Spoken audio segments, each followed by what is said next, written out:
Black Heritage, a history of Afro-Americans.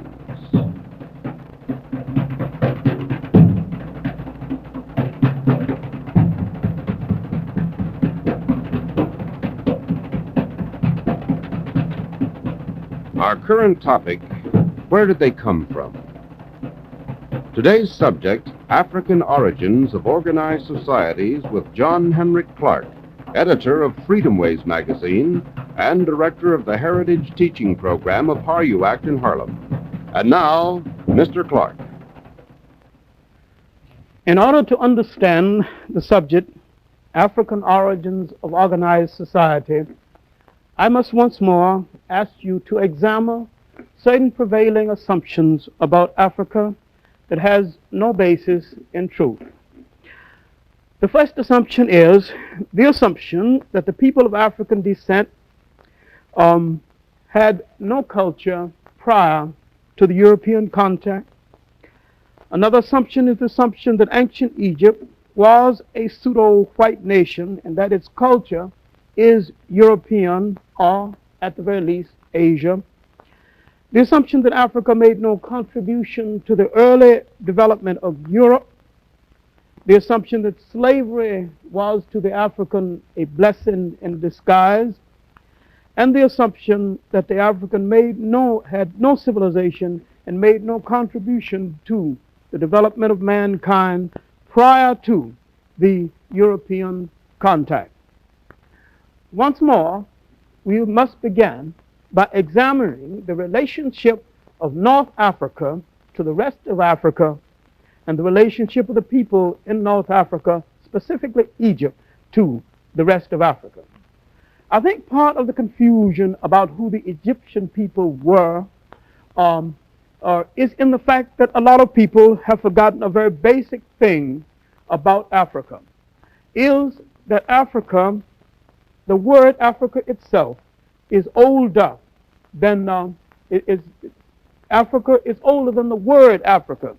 And as this old map would indicate, Africa was first referred to as Ethiopia, northern Ethiopia, southern Ethiopia, middle Ethiopia. And the word came much later. Other words also came much later. And to understand the beginning of organized society and the spread of organized societies in Africa, you have to understand something about the movement of people within Africa itself. The Nile River starts in the south of Africa, in Ethiopia and the Sudan, and flows north. So did the cultures of ancient Africa, flowed out of Africa and not into Africa. Much of what we think of as Egyptian culture started in the south, being distinctly African. Pyramid building started in the south and moved upward to Egypt. So did a great deal of the culture of the ancient African world. When we study the formative period in Egypt, we will find that Egyptian civilization had a very short formative period. And this was due to the fact that this civilization probably moved down the Nile Valley and settled itself in the north almost full-blown. That it had had a prior development in the south. And that all of the time during its existence, it related to the people to the south. I have emphasized this because the assumption still prevails that the Egyptian people came from Asia or Europe. There is not one shred of evidence to prove this. In their physical appearance, in their culture, in their customs, this was distinctly an African people, and their culture is indigenous to Africa.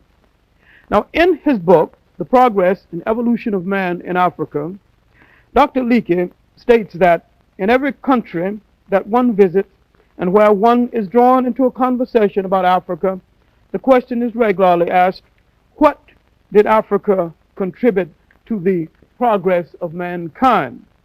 The critics of Africa forget that men of science today, with few exceptions, are satisfied that Africa was the birthplace of man himself, and that for many hundreds of centuries, Africa was in the forefront of human progress. According to Dr. Leakey and other researchers, mankind began in Africa. It seems to say that Africa is the father and mother of the whole world. If Africa is the father and mother of the whole world, and research tends to support that, then let us suppose also that the African is the giver of the earliest human cultures. Now, what did this culture consist of? First, this early man in Africa began to evolve from his incubator at Olduvai Gorge, and began first to try to survive in his locale, survive against a hostile element and against hostile animals and against a hostile environment. He had nothing to go on, no precedents at all, no examples to go by, no books to read. He had no examples of other men to use as a measurement of what a way of life had to be. So we see this African at the dawn of history standing alone, figuring out how to survive and how to lay the basis for those things that went into the making of man's earliest culture. This early African was forced by circumstances to move about quite a lot to assure his own safety and to assure his own food supply. First, this African was a tool gatherer. He could pick up sharp rocks and use to cut the animals and use to cut and dissect the things that he used for his food supply. From the study of him, we know that earlier he was somewhat suspicious of meat and was basically a vegetarian for a number of years. Then this early African began to move about and began to make durable shelter. This durable shelter and a durable food supply gave him the stability that went into the making of the world's first community. Now, from his early tools, and the African was the first man to make tools by a specific order, he grew dissatisfied. And this dissatisfaction was a great leap forward for man, for his culture, and for his way of life. When the African began to polish these crude tools, he had discovered something so essential to man's religion and his well-being, so essential to the way man looked at life. In polishing tools, he had discovered beauty, and he had discovered a sense of order using his instruments, and this sense of order would be influencing the rest of his life. When he discovered tools, his village now became a better village and subsequently a city, and his ornamentations took on a glow, and his house became more stable, and with this improved tool, his concept of food gathering and his protection became a little more secure, so he could stay in one place for a longer time. No longer being a nomad, he began to create the stable village, and out of the stable village came the state, and subsequently the empire or the kingdom. So this African was well on his way with the polishing of tools. But something else happened as this early African began to grow dissatisfied again with his environment and with the things around him. He grew dissatisfied with just having tools polished. He began to mix bark with oil, and with this he created paint, another dimension and his search for beauty. He had created something else by mixing two substances and creating one substance. He had laid the basis for the science of chemistry. In his time, after he became a meat eater, he began to draw the pictures of the bones of these animals on the caves.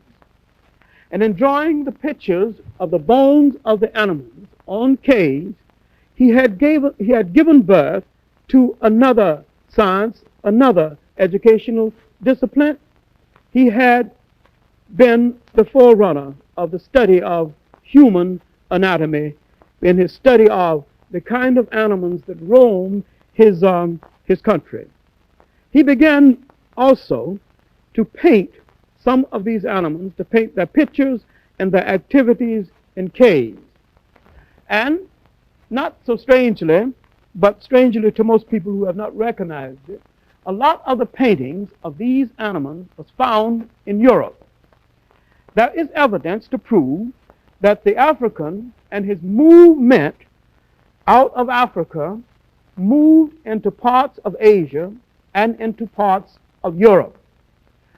The evidence tend to prove that the ornamentation, the animal life, the drawings that the early African left in Europe was of a kind never before seen in Europe, and so he was obviously drawing from memory, from a land that he had left behind.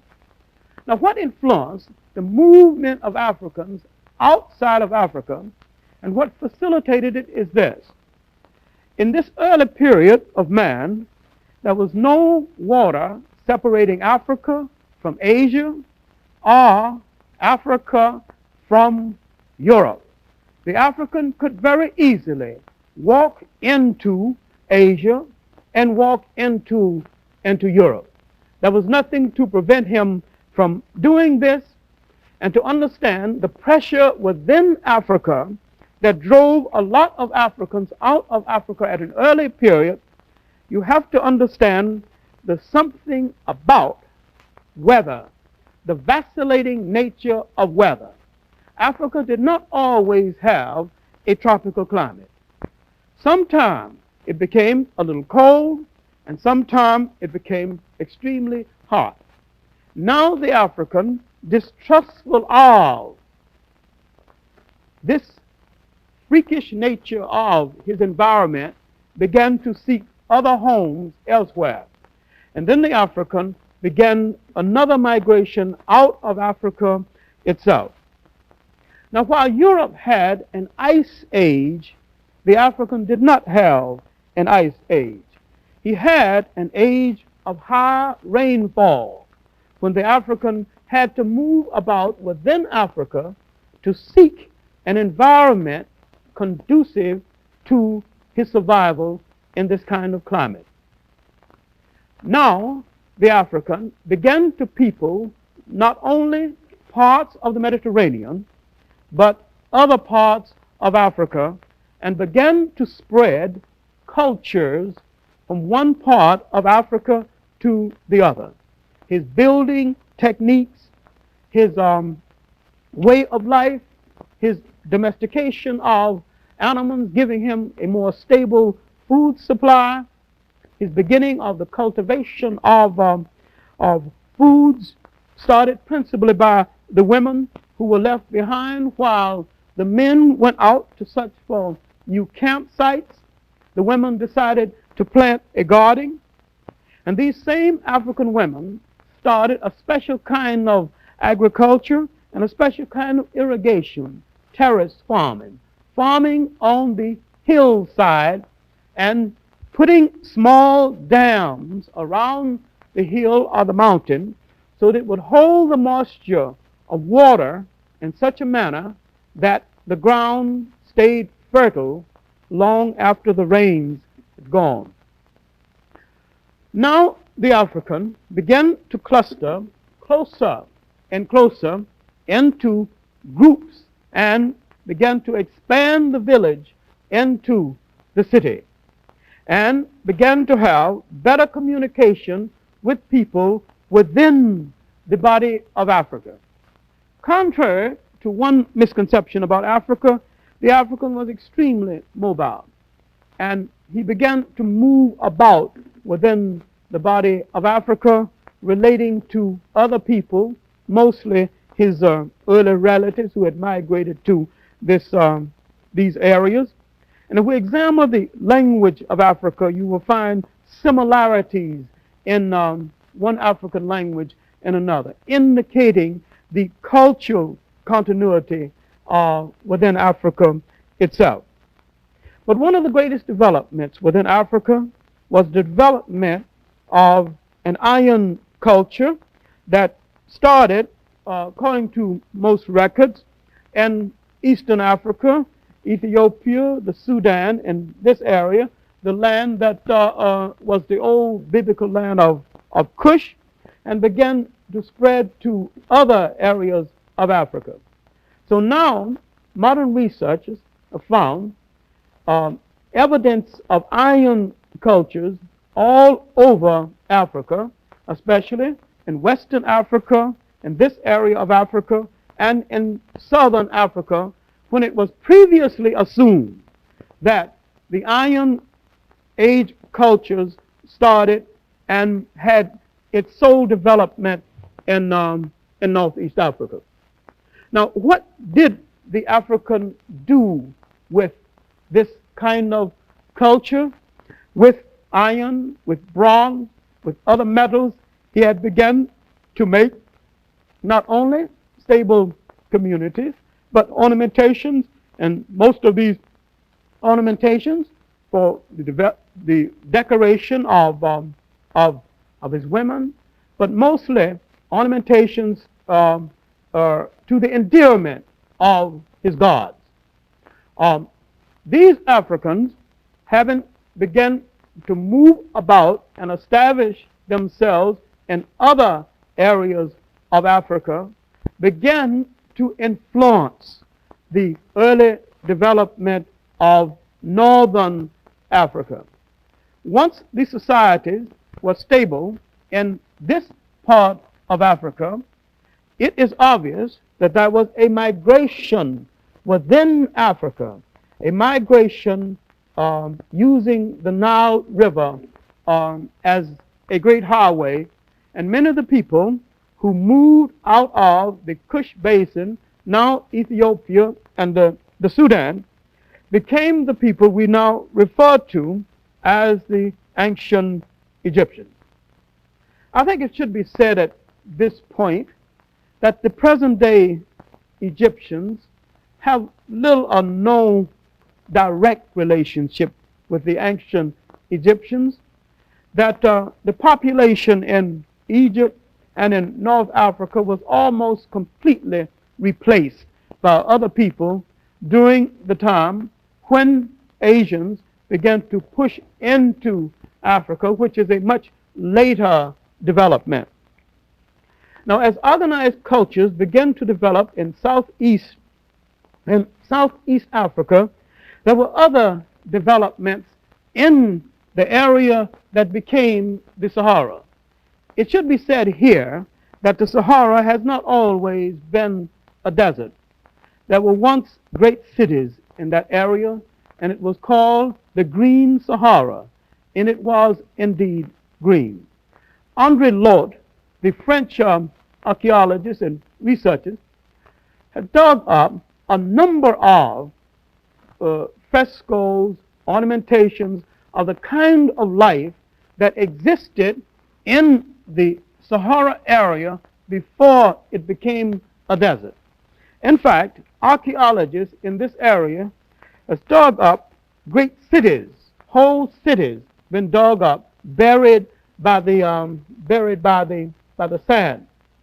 So now we see the African during a period when there is no evidence of Europe culturally existing at all, working out the difficult problems of living, the difficult problems of surviving under different kind of environment.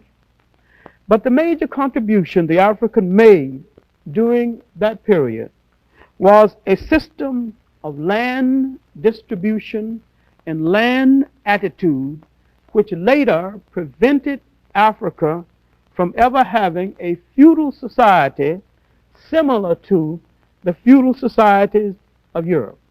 The kinship system and the lineage of the king took care of this. Land did not belong to any specific person, but land was the property of all of the people, and the ruler of the country was the guardian of the land instead of the owner of the land. Because land could neither be bought or sold, this stabilized the society and cut down on internal disputes within that kind of society. If an African at this early age had a dispute with another African over land, he could walk 10 miles away and find new land that was all his. No one had laid claim to it. Because of this attitude toward land and the attitude of honor and obligation as relates to the African family, at this early period in African history, fights, internal disputes were held to an absolute minimum.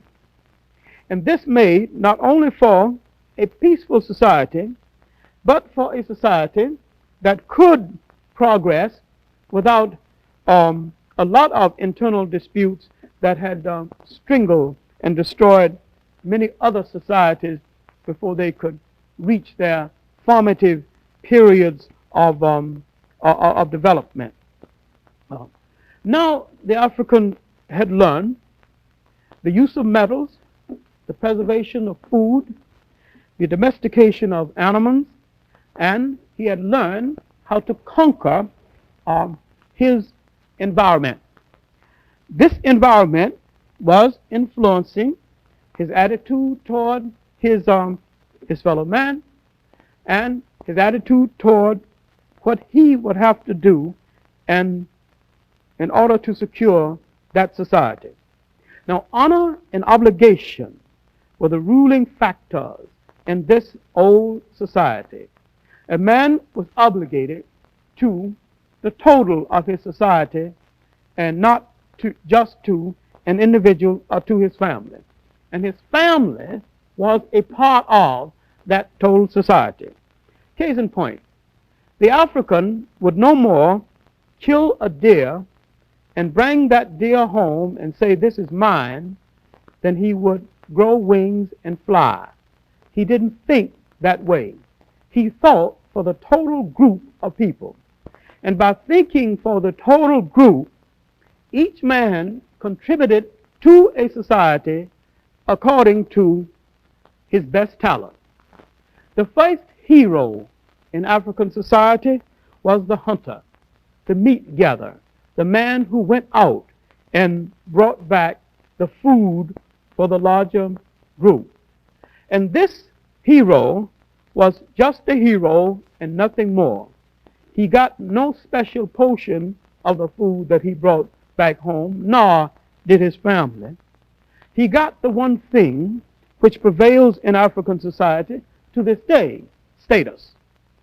And so by this status, he became, in this old society, probably the first African aristocrat. And we see this society not based on wealth, but based on one's contribution to the survival of that society. and that contribution enhanced the whole of that society. Now, these early societies laid the basis for the development of more orderly societies in Eastern Africa, Northeastern Africa, the Sudan, Ethiopia, and subsequently Egypt. Now, across the land bridge between Egypt and Kush and Ethiopia, people moved, ways of life moved back and forth, and it was a free exchange of ideas and stimulation. Many times the Egyptians were conquered by the people from the north, and then many times the opposite happened. There was an intermingling of culture in this part of Africa concurrent with the building of cultures in other parts of Africa, the area that became the Sudan, the Congo Basin, and the spread of iron-producing cultures further south. This African, in the period when he did not know of Europe's existence, laid the basis for what would be later larger and more meaningful societies. And these early societies were later communicated to Europe and influenced the direction of early European society. So we see the African emerging from his birthday at Olduvai Gorge, spreading first societies within Africa, and these societies influencing societies in the broader world of Europe and Asia. In other sessions, Professor Joseph Harris will be dealing with the nature of these societies produced by the African in the period of his long trek from his birthplace at Olduvai Gorge. Gorge.